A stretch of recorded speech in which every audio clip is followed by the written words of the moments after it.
Hey, everybody, and welcome to this week's edition of the Life and Legacy Show, sponsored by the Sechler Law Firm, where great families make great estate plans. My name is Tim Sechler. I am the owner of a thing called the Sechler Law Firm.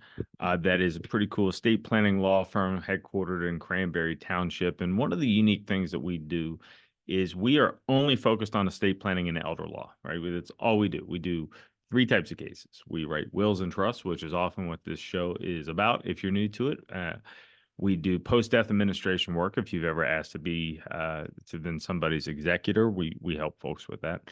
And we do a type of case called a nursing home crisis case, which is when somebody ends up in a long-term care setting, finds out that the government rule book is not set up for them. They're losing their money to these broken government rules. And we help people to figure that out and save money and save the house. And we've been at this for a while now. If you're new to the radio show, welcome. Check out all the old episodes on wherever you listen to your podcast, Spotify or iTunes. We've got moving in on somewhere around 200 episodes of this radio show that we've been doing now for several years. And the whole purpose is to give you the information you need in order to make a great estate plan. I've always been of the opinion that the education piece should be free. Um, Lawyers get bad reputations, the billable hour, the high rates. And when it comes to estate planning in particular, so much of the time spent is not actually drafting documents. It's educating people on their options, the things that they don't understand. And that takes a lot of time. One of the unique things that we do at the Sechler Law Firm was I figured out that to do the education piece requires time, but that doesn't necessarily mean that it needs to be billable hours, right? Because I don't want to charge people for the education they need to make good decisions.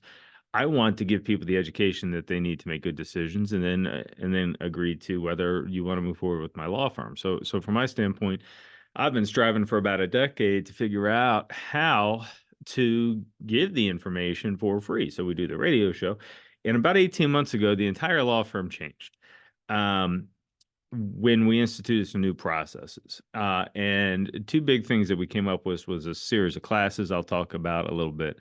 And we came up with an ongoing membership program called our Red Wagon Club that has really found its foothold. We're up over 350 families in the Red Wagon Club over the last year and a half or so, of people who are a little bit like you, people that want to protect their family, people that came to this process not knowing much of anything about estate planning, people who just wanted to do the right thing. They came to some of our educational courses, realized that this was in their family's best interest, retain the law firm to do estate planning, and then moving on with an ongoing relationship with our law firm. So I'm going to spend the next couple of episodes of the radio show talking about the Red Wagon Club and sort of some of the core philosophies and why we have now 350 families, over 600 individuals, considering the married couples, that want to be a part of this thing. And there's a core set of philosophies that we have in the Red Wagon Club. One of which is that you deserve a fully loaded toolbox. All right. So I want to talk about these. We call them the 10 tenets. And one of the 10 tenets of the Red Wagon Club is that you deserve a fully loaded toolbox. Now, what the heck does that mean, a full toolbox? Well, one of the things that we teach through our series of classes, okay, so you call my law firm wanting to come to and do an estate plan, maybe like the things that I say, or you just find us on Google and you say, hey, I'd like to do a will or a trust. We say, great, come to a free education class first, because you don't probably really understand the difference between a will and a trust. You certainly probably don't understand the difference between different types of trust. So let's just sit down and talk about these tools, because these estate planning documents, wills, trust, powers of attorney, the different types of trust, they're just tools.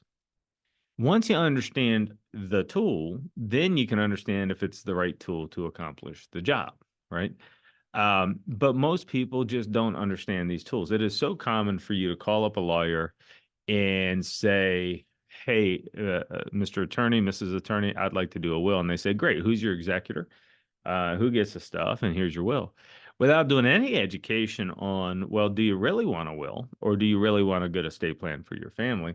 because a good estate plan for your family may consider the use of some other tools. And rather than us lawyers treating this as like a Subway restaurant where you just order whatever that is on your mind and not knowing what is on the rest of the menu, we teach you the menu first. That's just been sort of a thing that we do. So you come to what we call the Three Secrets to Protect Your Legacy workshop. We have them as webinars. We have them as in-person workshops. You can sign up for them at sechlerlawfirm.com. It's about an hour to an hour and a half of educating you on the tools. This is what a will is. This is what a trust is. This is why people may choose one or the other. I was at Easter this year, and my own aunt asks me, Tim, which is better, a will or a trust? Which should I have, a will or a trust? And it's like, well, I've been doing a radio show on this for about 4 years, haven't you? Haven't you listened to anything I've been talking about? But the answer is this question, will versus trust, is like asking the question, which is a better tool, the screwdriver or the hammer? Well, I don't know. I mean, it really depends on what we're trying to do. If we're trying to drive a nail, is probably a hammer. If we're trying to screw the cover back on an appliance, is probably a screwdriver. And so, the way I think about it is you need the right tool for the job. But here's the problem with that, right? Is we don't know what's broken yet. So imagine your toolbox at home. I imagine pretty much everybody in their home has some form of toolbox, whether you consider yourself a gearhead and have a garage full of tools, or whether you got, a little toy play box underneath the kitchen sink with only a handful of things in it. You probably have some tools. And if you consider that toolbox, which is the best tool? And the answer has got to be, it depends what's broken or what I'm trying to build, right? And when I realized over the course of my career that we're really just helping people get the right tool, I also realized there's a point of this that's a bit of a guess, right? I mean, there's a bit of a crystal ball to this, and that is, we don't know what's going to break next.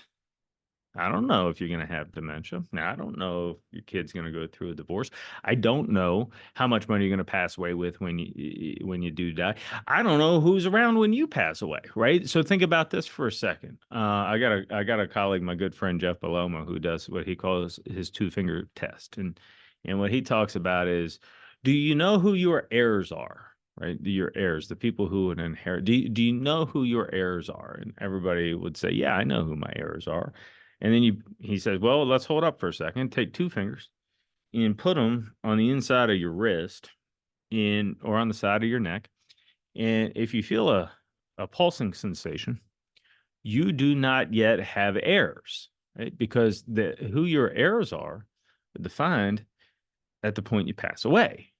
And you could pass away 25 years, 40 years, 50 years, depending on your age. You don't know who those people are today, right? We don't know what's going to break next. I don't know if you're going to be one of 3 people that get dementia. I don't know if you're going to be one of the 2 out of 3 people who need some form of long-term care. I don't know if you're going to be the 20% of people who need care for more than 5 years. I don't know those things. I don't have a crystal ball. You don't have a crystal ball, all right? Here's the problem, though. So what do we have to do? We have to choose a tool for a thing that's broken in the future that we don't know is broken today, right? Well, that's a pretty hard tool to choose. So here's the typical experience. And this was the experience in my law firm for 10 years. You could come to my law firm and we would do some education. And then I would say, okay, you got a couple of tools to choose from, right? You can use a will. If you want to answer the question, who gets your stuff when you pass away? You could use a revocable trust, and revocable trusts are handy for avoiding probate, and revocable living trusts are handy in second marriages, or if your kids are out of town. People that are, they're primarily concerned with not being a burden on their kid. Revocable living trust may be a great idea, maybe a better idea than a will. There's lots of reasons for that. So that's option 2. You could do a will. Option 1, you could do a revocable trust. Option 2. Option three, you could consider the use of an irrevocable trust. And in the category of irrevocable trust, there's a whole bunch of them. But I found one particularly attractive for middle class families, and that's what we call an asset protection trust. And the idea behind the asset protection trust is your biggest financial risk in life is probably what happens if I end up having dementia. My biggest financial risk, nursing homes are $150,000 a year today's money. They're going to be more in the future, and I don't really feel like giving 200 grand a year away. I work too hard for this money. So an irrevocable asset protection trust can be used to protect assets from that risk and from some other risks. And so I find them to be a pretty handy tool. And so most law firms you go to, so some law firms you go to, they don't want to get into all of this, right? You could go to a law firm that does traffic tickets on Monday and divorces on Tuesday and wills on Thursday and golf on Friday. And they've never really done a trust. They don't really understand how this long-term care system works. And so if you end up in that law firm, they're going to say, well, look, you're not rich, so you probably don't need a trust. You just go with this will here, right? And they don't tell you it's because they've never ever in their life written a trust. They just tell you you're not rich, and so you don't need that tool. Well, that's not really how I look at it. Maybe we do want to understand what this tool does, right? And no, we don't need that tool because we're rich or we're worried about some federal estate tax that is probably never going to apply to me. But I am concerned about what happens if I have dementia. I'm real concerned about what happens if I have dementia. I got a 1 in 3 chance, right? Imagine your level of concern about planning for homeowners insurance if 1 out of 3 houses caught on fire. Well, if 1 of 3 houses caught on fire, and that means money's going out of pocket. Well, money's going out of pocket if I'm the 1 in 3 people that have dementia. Uh, why aren't I protecting myself from that risk, right? I'm real concerned about that risk, and once you take the time to understand that you can protect yourself from that risk, then maybe there's some other tools we should be talking about here, boss. But a lot of the lawyers will let you believe all you need is a simple will, right? Um, there's a funny joke amongst the elder law attorneys, the people that really get into this stuff and try hard to protect family savings. How much for a simple will? They call. They call and ask how much for a simple will, and the joke is, I don't know. I'll let you know when I write one, because this stuff isn't simple. This stuff isn't simple. You want to pretend it's simple? Then my law firm's probably not for you. You want to do the right thing for your family? You ought to probably give us a listen. And that is a 3 Secrets to Protect Your Legacy workshop. You come to the workshop, find out our philosophy on this stuff, find out about a couple of different types of tools, and how we work, right? So we have a series of classes. We have the 3 Secrets talk, which is free to you. You come, you learn about the different tools, you learn a little bit about the law firm, learn a little bit about whether the way that we operate is for you. If you like what we have to say, what we used to do is we'd offer you a free consultation. We don't do that anymore, because we're not done educating you yet. What we offer is a second workshop called the Blueprint Workshop. Now, you cannot just register for the Blueprint Workshop. You have to go to the 3 Secrets Workshop first and learn that information. That's the 100 level class. And then we have the 200 level class. And during this workshop, you start making some decisions. You tell us who the trustee is. You tell us who gets the inheritance. You tell us who the power of attorney is. Like, you start making decisions. It's a workshop. It's not just a seminar where you learn. You actually get to work on your estate plan. And that workshop is also free. You come to the Blueprint Workshop. After you come to the 3 Secrets Workshop, you can come to the Blueprint Workshop. And we get to work together. Then you decide if you hire us. You still haven't written us a check until after the Blueprint Workshop. After the Blueprint Workshop, you want to hire us, we'd love to work with you. If after the Blueprint Workshop, where we have now given you 4 hours of education, hour and a half of the 3 Secrets, 2.5 hours of Blueprint Workshop, we have given you 4 hours of education. And if what we're saying is not right for you, you're able to walk away with 4 hours of education. Most people don't, but no obligation until we've earned your business. Once we've earned your business, then we write you an estate plan. That estate plan consists of a box of legal tools. It is a toolbox, right? Is it a will? Is it a power of attorney? Is it a trust? Is it another kind of trust? Here's how I look at it. We used to make people guess. We never said it this way, but we used to make you guess. Because if I knew what was going to happen for the rest of your life, if I knew what was going to break, I could tell you exactly the tool that you need for that. If if you need to drive a hammer in the future, I can tell you you better have a hammer. If you need to unscrew the top off the dishwasher, I can tell you probably need a screwdriver, right? But I don't know what's going to break. But if I knew what was going to break, I'd tell you the tools, right? But here's the problem. It's not like people go and do estate planning every weekend. There's people listening to this show that probably 3 out of 4 weekends of the month they're in the hardware store. They're at Home Depot, they're at Lowe's, and they're getting the tools that they need to work for that weekend, right? Because now they know what's broken. I gotta fix the molding around the floor. I gotta fix the dishwasher. I gotta fix the light. I gotta fix the breaker. I gotta fix whatever the thing is. So I know that I need this tool to go fix the thing. But people don't go to law firms every weekend. Most people never do an estate plan. Of the people who do an estate plan, most of them do a will when the kids are little, and then I'll look at it for 30 years. So you're floating around with an estate plan that names deceased people as your executor, or somebody in their 90s to be your power of attorney, which is probably not a great idea in a lot of situations. But we don't go to the lawyer every weekend. So when the next thing breaks, we don't take the time to go fix it, right? Um, Imagine this. Imagine that you're listening to this radio show. It's Saturday morning, riding around Pittsburgh or wherever you live, and you got to go to Lowe's, right? You go to Lowe's and you walk in the front door, and the guy at Lowe's, right inside, the guy that hands out the carts and handles some returns and stuff, right inside the front door there. The guy at Lowe's says, "Hey, listen, I don't know how to tell you this, but the rules of the universe have changed. Um, Today is the last day that you will ever be allowed to come inside Lowe's." And we called the Home Depot. You're not allowed to go to the Home Depot either. And we called it Ace Hardware and little mom and pop hardware stores. The rules of the universe have changed to where you will never enter a hardware store again.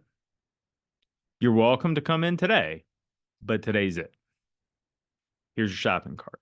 Now, here you are. You're inside Lowe's, and you realize that this is your last time to ever be in Lowe's or Home Depot or Ace or True Value or any of the other places. You can't order a tool off the internet. You're done after today. You got it? So here's the question. What goes in a shopping cart? You only buying a screwdriver? Buying a screwdriver, a hammer, and probably a saw, and probably a little pipe cutter, and probably the electric snips, and probably a new drill, and probably the little drill bits, and probably a paintbrush, and probably a measuring tape. You're probably going to load that shopping cart up. Why? Because you need them today? No, those things aren't broken today. You're going to load that shopping cart up because you don't know what's going to break in the future, right? And it's not like you're coming back next weekend. And this is kind of how I like to look at estate planning is let's quit pretending that you're going to do estate planning 15 more times in the rest of your life. You're not going to. Most people never do it. If you're in your retirement years, the estate plan you would select soon is probably the estate plan you're going to run for the rest of your life, right? But we don't know what's going to break next. And one of the things that I realized I was doing incorrectly with my law firm was I was asking them, which tool do you want? Knowing that the client doesn't have enough information to answer the question. They don't know what's going to break next. And when I realized that my job as the attorney, as the counselor, was to not just help you fix what's broken today, but also to help you fix what may break in the future. And the reality of the fact is you're probably not coming back next month to have a conversation with us again about what's broken. that I was doing a disservice to my clients by saying you need to make a decision. You need to choose the will or the trust. And by the way, there's a tremendous difference in the price tag between option one, option two, and option three. Um, Option one is cheap. Option two is expensive. Option three is more expensive. And you don't know which one you need. So which one do you want? And what do you think most people do? Most people just choose the cheap one because I don't know if I'm going to need that more expensive thing. And I don't know if that thing is going to break. So do I really want to write the check for the thing that may or may not break? Um, and so I'll just go with the cheap one and tell myself that I'll probably be the 2 out of 3 people who don't get dementia, right? um, and then what happens after about a decade of being in this business is you start seeing people that came and trusted you to do work 10 years ago, and now things are broken and the family is ill-equipped because they don't have the right tools. And when that started happening in my own practice, I started the practice for a reason. I started the practice to help people make good decisions, and protect their family, protect our treasure, and really have a solid plan. And when I realized that I was offering the best plan to people, but they weren't purchasing it because it was too expensive, I realized that there was some inconsistency with what I said I was setting out to do and what the results actually were. And so I went about figuring out a way to practice law better, um, and realized that the reason that the things were so expensive was because we were spending so much time one-on-one educating people, and lawyers aren't cheap. And so we had to bill for the time, and it drives the cost up, up, up. And what we did was we created this process of a couple of classes in a row, one-to-many education rather than one-on-one education. And that allows us to drive our billable hours down. So we've been making efforts in the last 2 years to make our best estate plans more affordable by doing group-based education rather than one-on-one education. And the result is a couple of different things. One is families are doing better plannings because the price is better. Two, families are better informed because we're doing more education, albeit in a group setting, but we're doing more education. And when you're in these classes, the people sitting next to you have fantastic questions. And so we all learn from each other. It's great. Um, and the other thing that we've committed to is I'm not making you guess anymore. If you want to work with my law firm, there's no more good, better, best offer. It's just the best. Whatever tool you want in the toolbox, whatever could break in the future, let's just go ahead and load up that toolbox now. You can get a power of attorney, you can get a will, you can get a revocable trust, you get irrevocable trust, get all the tools. And then let's spend the rest of our relationship not trying to sell you more tools, but let's spend the rest of our relationship trying to teach you how to properly use the tools you already have. And so our best estate plans, the most fully loaded estate plans we have, the prices come down. People are doing better planning, and then we enter into a longer term relationship, not a transaction, but a relationship where now that you have your fully loaded toolbox, let's do monthly education on the things you need to be on the lookout for when the laws change, what you need to know about taxes, an annual review of the estate plan so you remember all the tools in your toolbox to begin with. Um, and let's have some fun along the way. Let's do things like have a food truck night at the law firm. Let's do things like get together for the recent eclipse and have an eclipse watching party. And let's teach your kids their future role and responsibility as trustee. And in the last year, since we changed our model from this one-on-one, more expensive, high pressure sales organization to this more education focused, classroom based, more affordable, membership based model, we've really seen some dramatic results for the law firm. We've seen some dramatic results for our clients. We're doing better planning for people. And like I said at the top of the show, we are now over 350 families who are members of our ongoing Red Wagon Club. We get together all the time and have a good time together. And it's just a better way of doing this. And so if you've been listening to us for a while, if you have been thinking maybe you need to update that estate plan for a while, or if this is the first time you thought about it, maybe somebody shared the episode with you, but it's like, man, we probably do need to do this. We really haven't updated our will since the kids were little. You probably ought to come to one of our workshops and check us out. Go to sechlerlawfirm.com, Sechler lawfirm.com. Register for the 3 Secrets to Protect Your Legacy workshop. Come, check it out. Figure out if we're for you. We look forward to meeting you. Remember, this radio show, folks, is for your education and your information.